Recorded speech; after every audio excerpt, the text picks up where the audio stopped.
কিন্তু আজকে সৈয়দা রিজওয়ানা হাসান তার বক্তব্য বিবৃতি এগুলো পাওয়ার পরে অলরেডি সারা বিশ্ব জেনে ফেলেছে যে বাংলাদেশে ইঞ্জিনিয়ারিং করে জামাত ইসলামী সহ ইসলামপন্থীদের ক্ষমতায় আসতে দেওয়া হয়নি। আমার মনে হয় মহিলার নামে এখন মামলা দিয়ে তার গ্রেফতার করে আইনের আওতায় আনা দরকার। কারণ জেনে শুনে কেউ যদি ভুল করে তার ক্ষমা নেই। আপনি না জেনে ভুল করেন, মাফ চান, সেটা আলাদা বিষয়। আপনি তো জেনে শুনে ভুল করলেন। 168টা আসন জামাত ইসলামী সহ যারা 11 দলে আছে তারা পাওয়ার কথা, অথচ রাত 12টার পর থেকে পুরা সিস্টেম উল্টিয়ে মাত্র 68টা দিয়েছে, ওদিকে 100 গায়েব হয়ে গেছে। কেন হয়েছে সেই কথাগুলো এই রিজওয়ানা হাসানের মুখ থেকে এখন সব আস্তে আস্তে প্রকাশ পেয়ে গেছে। যাক, মহিলাকে ধন্যবাদ জানাই যে অন্তত যেভাবেই হোক সত্যটা প্রকাশ করে দিয়েছে। তা আমরা অন্তত বিরোধীতে থাকি, সরকারিতে থাকি, ওটা আমাদের বিষয় না। আমরা কেউ মন খারাপও করছি না। আল্লাহর হয়তো এলমে যা ছিল তাই হয়েছে, কিন্তু আগামীতে যারা আছে তারা আগামী 5 বছর চালা, ভালোভাবে চালা। যেভাবেই এসেছেন আলহামদুলিল্লাহ, কিন্তু ভালোভাবে চালা। আপনারা ভালোভাবে না চালিয়ে আমাদের কুষ্টিয়ার 3টা আসন জামাত ইসলামী বাংলাদেশের অনেকেই, আমি গোপন সংবাদ পেয়েছি এই জন্য বলছি মিডিয়ার সামনে, অনেকেই চেষ্টা চালাচ্ছেন যে আমাদেরকে আপনারা কোনো কাজ করতে দেবেন না, হট্টগোল বাঁধিয়ে, গন্ডগোল বাঁধিয়ে, জুলুম অত্যাচার করে, মামলা মোকদ্দমা দিয়ে এলাকাকে অশান্ত করে রাখবেন। আমাদের যেগুলো নিয়ে আসা দরকার, আমাদের ওই কথাগুলো যাদের মাধ্যমে নিয়ে আসবো, ডিসি, এসপি, টিওনো, ওসি, এই সমস্ত জায়গা থেকে, আরো সরকারি যত প্রতিষ্ঠান আছে সবগুলো থেকে আমরা কথা বলে বলে তো উপরে যাব, এখান থেকে আমরা পাশ করব। কিন্তু এই জায়গাগুলো সব এখন দলীয়করণ করা হচ্ছে। আমরা চাই না এই কাজ করে আপনারা কুষ্টিয়ার উন্নয়নে বাধাগ্রস্ত করে। যদি করেন নিজের পায়ে আপনারা নিজেরা কোড়াল মারবেন। এই যে আমার বাম পাশে পলাশ, ডান পাশে রবিন, এরকম মানুষ যারা এখন, এরা কিন্তু সে আগস্টের 5 তারিখের আগে আর নেই। এই মানুষগুলো এখন সচেতন এবং তারা সব বাস্তবতা বোঝে।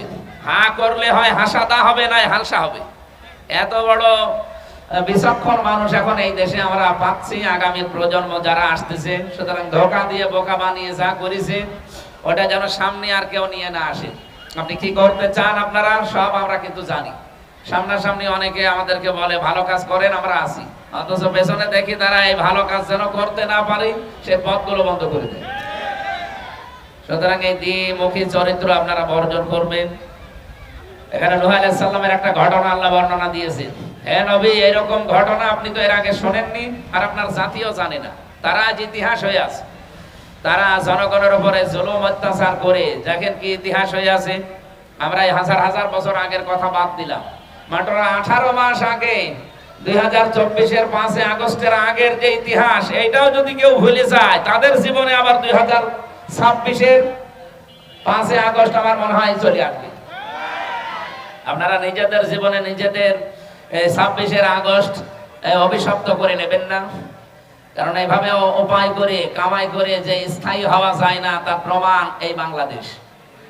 যারা কামাই করেছিল আপনি বলেন তারা কি কিছু ভোগ করতে পেরেছে? আপনি আজ হানিফ সাহেবের বাড়ির দিকে তাকান, আতা সাহেবের বাড়ির দিকে তাকান, কি বানিয়েছে বলেন তো। আমরা তো মনে করি এরকম যদি কেউ কিছু করতে চায় 26 আগস্টের 5 তারিখে তাদের এরকম পরিণতি হওয়ার সম্ভাবনা আছে। আমরা ইতিহাস হতে কেউ চাই না, ইতিহাসের পার্টও হতে চাই না। আমরা যেহেতু মাজলুম আছি, মাজলুম অবস্থায় থাকবো, আমরা জালেম হব না। যারা হচ্ছেন তারাও আমাদের আত্মীয় স্বজন, ভাই ভক্ত। আসেন, ফিরে আসেন। এক বড়িয়ায় যা আরম্ভ করেছেন আশা করছি ওটা যদিও গোষ্ঠীগত ট্যাগ দিচ্ছেন, কিন্তু এটা রাজনৈতিক ময়দানে নিয়ে চলে এসেছে। এটা বারবার আমরা বলছি, আমাদের লোক পাঠিয়েছি, ডিসি কে দিয়ে, এসপি কে দিয়ে, টিওনো দিয়ে, এখানে যিনি র্যাবের প্রধান আছে তারে, এরপরে আর্মির যিনি কুষ্টিয়া জেলার দায়িত্বে আছে তারে, সবাইকে বললাম যে ওনাদের 2 পক্ষকে বসা, কিন্তু এক পক্ষ বসতে রাজি না। তারা বলছে না আমরা মারামারি করব। তো এখন আপনি যদি তালিল মুত্তাকিন সাদাকাল্লাহুল আযীম, বাংলাদেশের ঐতিহ্যবাহী এলাকা জগতি, বাংলাদেশের প্রথম রেলওয়ে স্টেশন, এখান থেকে দর্শনার যে স্টেশন আছে আমরা জানি এইটাই সর্বপ্রথম এই বাংলাদেশ স্বাধীন হওয়ার পর এটা তৈরি হয়। ব্রিটিশ আমলে 1862 সাল থেকে এই স্টেশন, এখান থেকে দর্শনা পর্যন্ত আমরা জানি এটা ইতিহাস ঐতিহ্যের সাথে জড়িয়ে আছে। কালের আবর্তনে, যুগের বিবর্তনে এটা আজকে তার ঐতিহ্য হারাতে বসেছে। এটা যেন আগামীতে হারিয়ে না যায় সেই ব্যবস্থা আমরা করব ইনশাল্লাহ। এলাকার দল মত নির্বিশেষে আজকের এই পবিত্র অনুষ্ঠান ইফতারি আয়োজনে যারা অতিথি হিসাবে এসেছেন, আপনারা পেছনে মনে হয় ব্যানার আছে, অনেকের নাম আছে। আল্লাহ রাব্বুল আলামিন ওনাদের কথাগুলো আমাদের জীবনে আমল করার তৌফিক দেন। আমি কয়েক মিনিট কিছু কথা একেবারে সাক্কা বাংলায় কিছু কথা বলতে চাই। আল্লাহ রাব্বুল আলামিন তেলাওয়াতকৃত যে আয়াত আমাদেরকে শোনালেন, আমরা সূরা হুদের 49 নম্বর আয়াত, এখানে কিছু অদৃশ্যের খবর সম্পর্কে আল্লাহ আমাদের জানিয়েছেন শিক্ষা নেওয়ার জন্য।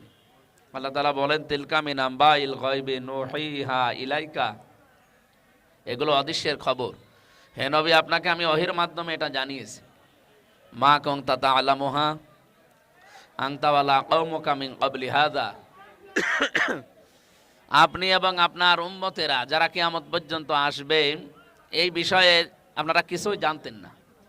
ফাসবির, সুতরাং ধৈর্য ধারণ করেন। ইন্নাল আকিবাতা লিল মুত্তাকিন, যারা মুত্তাকি, যারা পরহেজগার, যারা আল্লাহ ভীরু, এই মানুষগুলোর জন্য আগামীতে এইগুলো না একটু পরে দিলে হতো না, কথার ভেতরে দিলে তো ঝামেলা, অথবা দিয়ে দেন, দিয়ে চলে যান, যান তাড়াতাড়ি আসেন, তাড়াতাড়ি আসেন।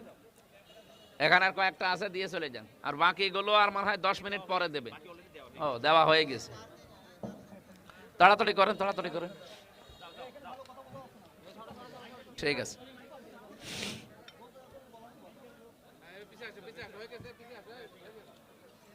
যান আপনারা, নিরাপদে যান, নিরাপদে যান। কথা আপনারা বন্ধ করেন, হ্যাঁ কথা বন্ধ করেন। মাইক তো মনে হচ্ছে রওশনের সাথে মতো হয়ে গেছে, একবার আসে একবার আসে না।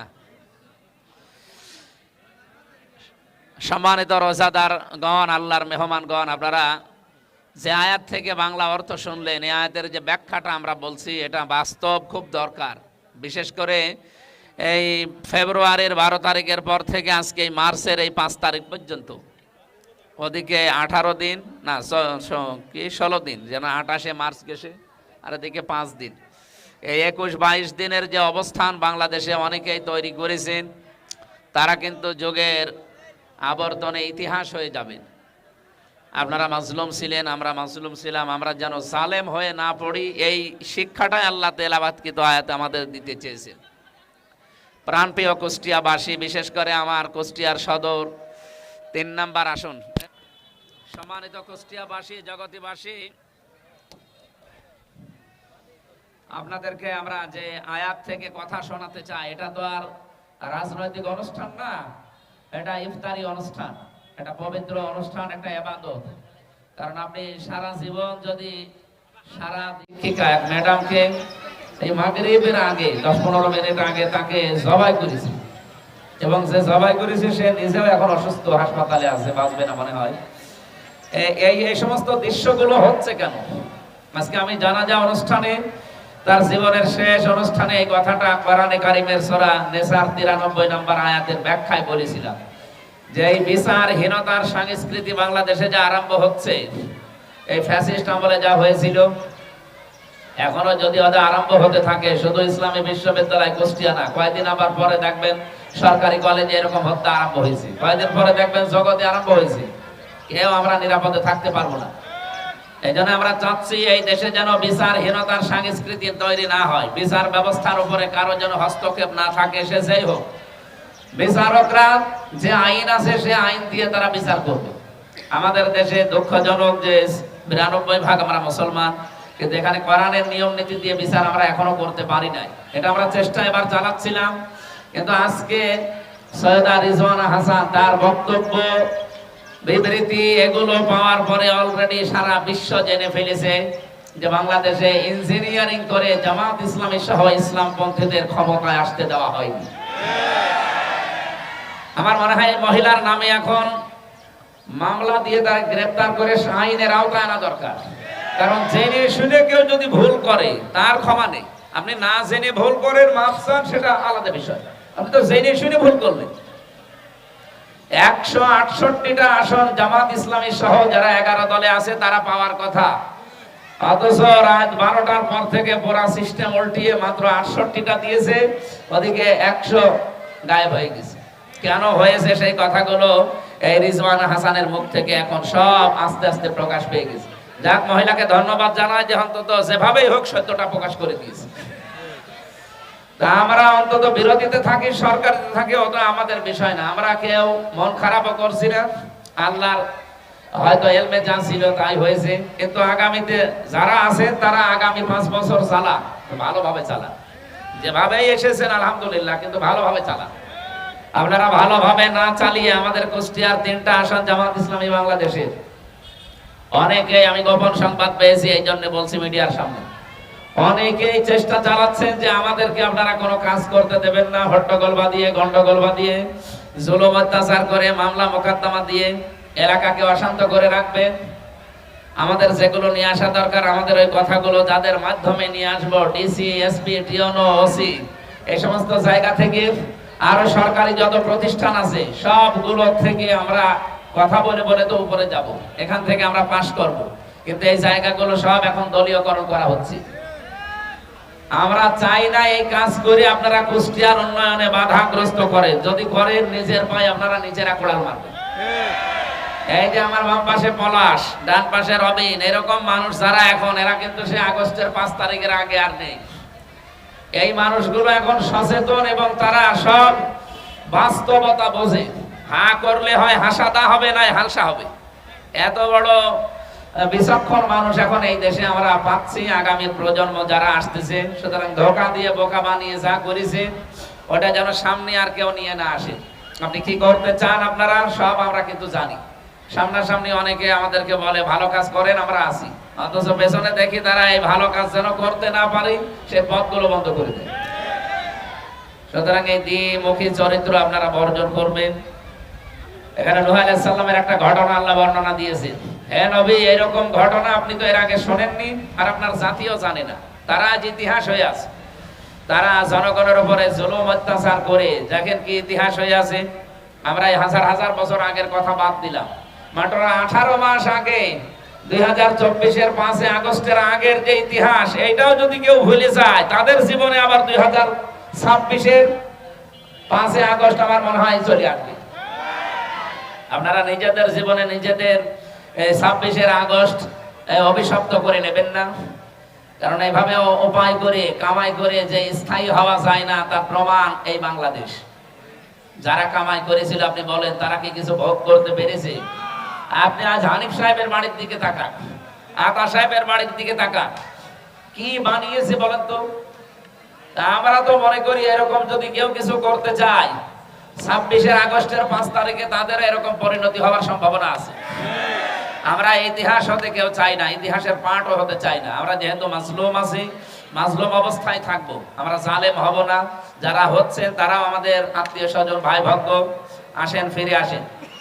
এক বড়িয়ায় যা আরম্ভ করেছেন আশা করছি ওটা যদিও গোষ্ঠীগত ট্যাগ দিচ্ছেন, কিন্তু এটা রাজনৈতিক ময়দানে নিয়ে চলে এসেছেন। এটা বারবার আমরা বলছি, আমাদের লোক পাঠিয়েছি, ডিসি কে দিয়ে, এসপি কে দিয়ে, টিওনো দিয়ে, এখানে যিনি র্যাবের প্রধান আছে তারে, এরপরে আর্মির যিনি কুষ্টিয়া জেলার দায়িত্বে আছে তারে, সবাইকে বললাম যে ওনাদের 2 পক্ষকে বসা, কিন্তু এক পক্ষ বসতে রাজি না। তারা বলছে না আমরা মারামারি করব। তো এখন আপনি যদি মুফতি আমির হামজা। আসসালামু আলাইকুম সম্মানিত রোজাদারগণ, আমি এখানে আজকে বসে আছি যাদের কারণে আমার বাবা এসেছে। আজকে ফুলটা আমার বাবাকে দিয়ে দিই, বাবাকে দিয়ে দিই। আল্লাহুম্মা সাল্লি আলা মুহাম্মাদ ওয়া আলিহি ওয়া সাহবিহি ওয়া বারিক ওয়া সাল্লিম। আল্লাহুম্মা আমিন। লা ইলাহা ইল্লা আনতা সুবহানাক ইন্নী কুনতু মিনাজ জালিমিন। আল্লাহুম্মা গফিরলি ওয়ারহামনি ওয়াহদিনি ওয়াফিনি ওয়ারযুকনি ইয়া রাব্বাল আলামিন। আল্লাহ তাআলা তোমার যে বান্দা, মহান বান্দা শহীদ আসহাবুল ইয়ামিন, রব্বুল আলামিন তোমার বারাম থেকে আমরা জেনেছি শহীদরা মরে না, তুমি নিজে তাদেরকে কুদরতি ভাবে খাবার খাওয়াও। তোমার ওই শহীদ আসহাবুল ইয়ামিন স্পোর্টিং ক্লাবের উদ্যোগে আজকের এই এলাকাবাসীর সহযোগিতায় ইফতারি অনুষ্ঠানে হাজারো রোজাদার নিয়ে আমরা হাত তুলেছি। এখানে প্রায় 3-4 হাজার মানুষ আমরা উপস্থিত হয়ে বিভিন্ন জায়গায় দাঁড়িয়ে বসে তারা তোমার দরবারে এই ইফতারির আগ মুহূর্তে আমরা হাত তুলে বসে আছি। আমাদের জীবনের অভাবগুলো দূর করে দাও, আমাদের জীবনের স্বভাব তুমি ভালো বানিয়ে দাও। এর সাথে যারা জড়িত আছে তাদেরকে সৎ পথে থাকার তৌফিক দাও। আজকের সম্মানিত সভাপতি মোস্তাফিজুর রহমান পলাশ, তোমার যুবক বান্দাকে হযরত খালিদ বিন ওলীদের মতো কবুল করো। যত অতিথি এখানে এসেছে আমার শ্রদ্ধাভাজন আব্বাজান সহ জেলার সেক্রেটারি, সহকারী সেক্রেটারি সহ যত দায়িত্বশীল আজকের এই আয়োজনে সম্পৃক্ত আছে, প্রত্যেককে রোজার ওসিলায় কবুল করে নাও। একজন মানুষকে ইফতারি করালে পূর্ণ রোজার সওয়াব পাওয়া যায়। এখানে হাজারো মানুষের ইফতারের ব্যবস্থা, যারা দায়িত্বে আছে তাদের আমলনামায় এই রোজার সওয়াবগুলো পৌঁছিয়ে দাও। যে উদ্দেশ্য নিয়ে আমি আজকে এখানে এসেছি, আমাদের প্রাণের জায়গা জগতী রেল স্টেশন একটা ঐতিহ্যবাহী পুরাতন একটা স্টেশন, আল্লাহ তাআলা এটাকে আবার সেই যৌবনে ফিরিয়ে দিতে চাই। এটা তুমি মেহেরবানি করে রাস্তাগুলো সহজ করে দাও। এই এলাকাকে তুমি কবুল করো। যত মানুষ কবরে আছে কবরগুলোকে জান্নাতুল ফেরদাউস বানাও। বারাকাল্লাহু লানা ওয়া লাকুম ফিল কোরআনিল আযীম। আলহামদুলিল্লাহি রাব্বিল আলামিন।